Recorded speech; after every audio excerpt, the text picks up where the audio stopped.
la limpieza de plazas, alguien preguntaba qué pasó con su iniciativa de los guardianes ambientales. ¿Desapareció eso, Manino? Uy, qué buena pregunta porque es un tema que me apasiona, José Luis.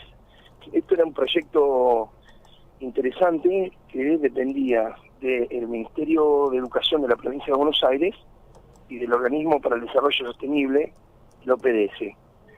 Era interesante porque en cada escuela había una elección democrática que se elegía el guardián ambiental. Este guardián ambiental, voy a tratar de no hacerlo muy largo para que sea entendible, este guardián ambiental era el referente de esa aula. Y a la vez cada escuela tenía en los 3 últimos años los guardianes ambientales elegidos por sus compañeros.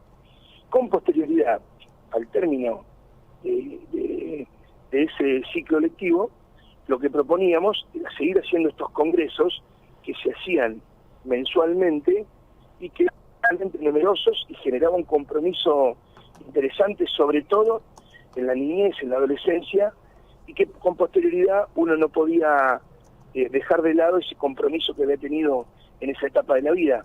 Y se llamó así, Programa Guardianes Ambientales, que tenía el compromiso y salía 0 pesos para la provincia, 0 pesos para los municipios, y era un compromiso de voluntariado interesante en ese momento, que había nacido ahí en Mar del Plata. Se hicieron algunas pruebas pilotos, que luego, bueno, cayó en desgracia el programa porque no se utilizó más. Luego del cambio de gobierno, esa prueba piloto no continuó, pero fue una experiencia muy positiva, de la cual todavía tenemos contacto con muchos de esos guardianes ambientales que tenían 16, 17 años, hoy ya tienen 20 años y seguimos en contacto porque tienen algún compromiso en alguna entidad con respecto al medio ambiente. Ajá.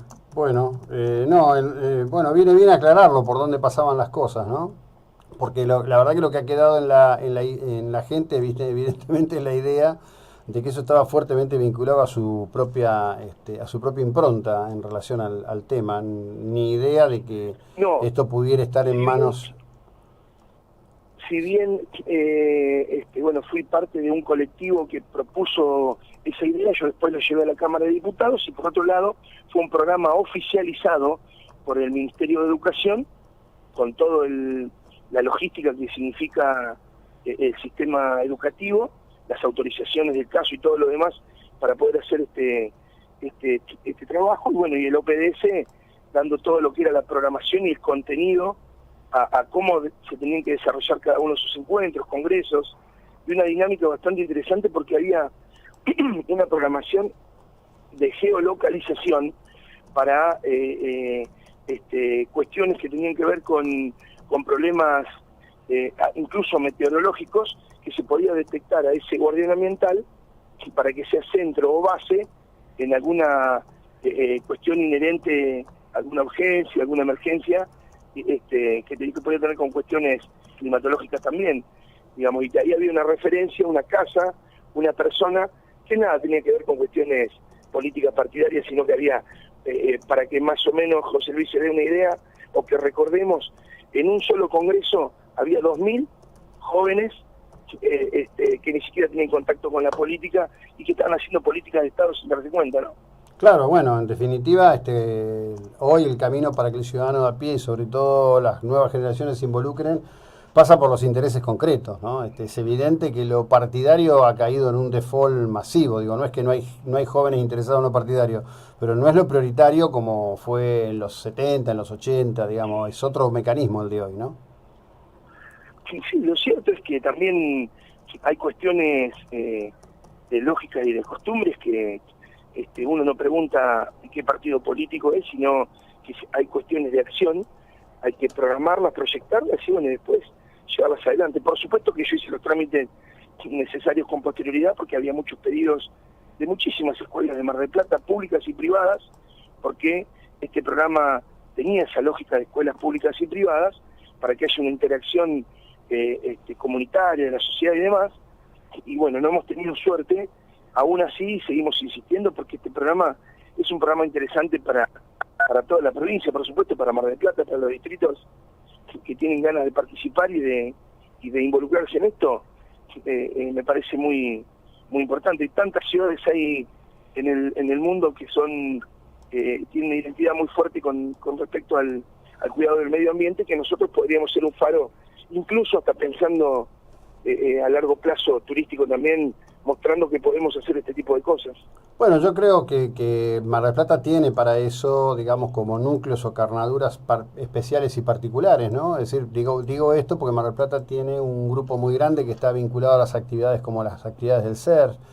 Tiene grupos como la gente de fauna marina que ha trabajado mucho la cuestión ambiental con los lobos marinos. Tiene el grupo de la Reserva del Puerto, donde, bueno, ahora creo que se está llevando adelante una experiencia interesante para dotar todo eso de algún nivel de equipamiento. Y después Mar del Plata, la verdad que tiene una dimensión en cuanto a espacios públicos que muchas veces los propios marplatenses no reconocemos ni rescatamos en nuestro diario decir y venir, que bien avalaría esto como un impacto real, ¿no? Digo esto a tenor justamente de lo que estamos viviendo en estos días, que fue lo que motivó, a partir de un comentario mío, porque, a ver, lo traigo al diputado provincial a un tema muy local. Lo que está pasando con la retención de actividades, que es un fraude, porque en realidad es un paro salvaje, es que actividades críticas, como son la salud, como son la cuestión del medio ambiente, están dejadas de lado, o inclusive actividades como el enterramiento en los cementerios, que hay un cuello de botella muy feroz ahí. Eso a mí me lleva en estos días a decir dos cosas. Primero, que creo que tiene que haber un cambio en la legislación provincial para establecer para los municipios que determinadas actividades tienen que tener cobertura asegurada, que hoy no lo tiene la legislación. Y el otro tema salió de esto, ¿no? Digamos, de qué hacemos para cambiar, porque nos emocionamos cuando vemos a los japoneses limpiar una tribuna en un mundial, y después vamos tirando basura por todos lados. La verdad que es un trabajo enorme que hacer y hace falta masa crítica cultural para cambiarlo, no ordenanza. Las ordenanzas ya están. Sí, yo voy recordando cosas mientras charlamos, mientras conversamos, José Luis. Había un spot publicitario que estaba filmado en vivo hace algunos años, que está en internet todavía, en el cual se veía que en todas las cuadras alguien bajaba una ventanilla o tiraba un papel al suelo de la vereda. Y la verdad que eso también hace la cuestión cultural, y que tiene que ver con la organización de políticas públicas claras. Porque recién decíamos que hay esfuerzos cotidianos de entidades en estos casos, o de personas físicas, que hacen un gran esfuerzo en tratar de mantener su vereda, tratar de mantener su bolsita verde, o tratar de reciclar, pero terminan siendo esfuerzos aislados que a la larga termina frustrando a aquellos participantes o aquella persona, de que toda una sociedad pareciera que la tuviera en contra. Y tiene que ver con un concepto claro de lo que uno quiere a futuro. Y para eso también se necesitan cambios de matrices culturales a futuro, que no se pueden hacer solos. Que tienen que estar sentados en la mesa. Por supuesto, la política tiene que estar sentado con la pluralidad necesaria, pero también tienen que estar sentadas estas ONGs que están haciendo ese gran esfuerzo temático, podríamos decir. Claro. ¿Y por qué no las universidades? Pareciera utópico decirlo, pero tienen que estar sentadas ahí, las públicas, las privadas, tienen que estar sentadas ahí haciendo estos grandes planes estratégicos, que son los únicos que cambian matrices de cada una de las ciudades, productivas, culturales, etcétera, turísticas, podríamos decir, en nuestra ciudad.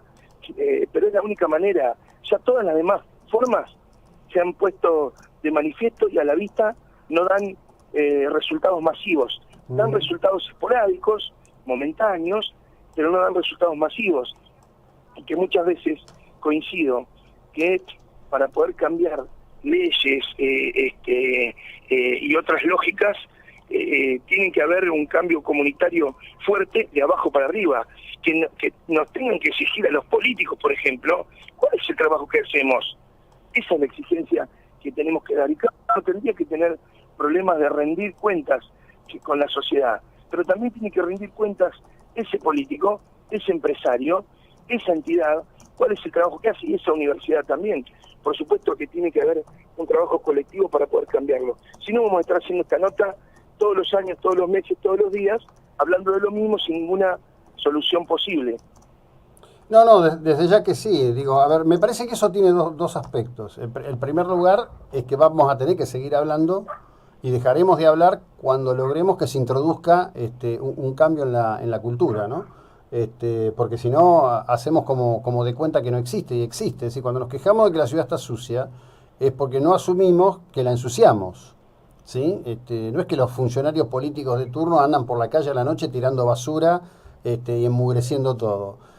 Si tuviéramos una actitud distinta, vuelvo a los japoneses, en la ciudad de Tokio, una cosa que asombra a los turistas es que prácticamente no hay canastos para tirar basura y no hay basura en la calle. ¿Por qué? Porque la gente no la tira, se la lleva a la casa. El tipo que compra un descartable no lo tira en cualquier lado, se lo lleva y lo tira en una bolsa en su Sí, casa, tendrá su organización. Acá la verdad que creemos sí, estamos, creemos que lo público es un gran canasto que otro va a venir a limpiar. sí, pero sin ir más lejos, José Luis, si vamos a ciudades de Brasil cercanas a nuestro Sí, país, sí, o claro. vamos al sur, a la Patagonia, hay una conciencia con respecto a esto también. Me parece que nosotros la podemos tener, digo, también de la misma manera que uno le pone una carga negativa cuando ve todo este tipo de escenas en nuestras ciudades, y también creo que le podemos poner una carga positiva y que tenemos que poder hacerlo, porque la verdad es que no son cosas realmente complicadas. Llevarse un papel al bolsillo, sacar la basura a la hora que la tenemos que sacar, digamos, son cosas que se pueden programar y que realmente tiene que haber un castigo cultural a aquella persona que no lo hace. Digamos, no nos ocurre eso. Yo no veo muchas personas que cuando sacan la basura fuera de horario o que cuando el perro hace caca en la vereda Sí. alguien le llame la atención. Hay algunas personas aisladamente que lo hacemos, pero no ocurre masivamente. Cuando esto ocurra masivamente, hay un castigo social, podríamos decir, Obviamente. entre comillas, ¿no? La palabra castigo tiene una carga bastante fuerte, pero hay un castigo social importante que debemos hacerlo. Digo, y esto tiene que ver con lo que usted decía de una sociedad que se tiene que involucrar cada vez más. Bueno, nos va a quedar pendiente el tema que era el motivo, la cuestión de los derechos del niño. Nos quedará para otro momento, porque la verdad, eh, como esto Sí, está, como esto está hoy absolutamente en el centro de la escena, me pareció que ameritaba poder desarrollarlo a partir justamente de ese interrogante de la audiencia que creo que ha quedado más que suficientemente respondido. Desde ya, gracias, buen año, Rodolfo, muy amable. no, por favor, yo les agradezco a ustedes que recuerden este programa de Guardianes Ambientales porque ojalá el día de mañana lo podamos tener en funcionamiento porque era un programa realmente interesante y que la audiencia esté hablando de este programa, bueno, por lo menos ha quedado en la sociedad que se necesita. Muchas gracias. Hasta luego. Bueno, Rodolfo Iriar, diputado provincial. La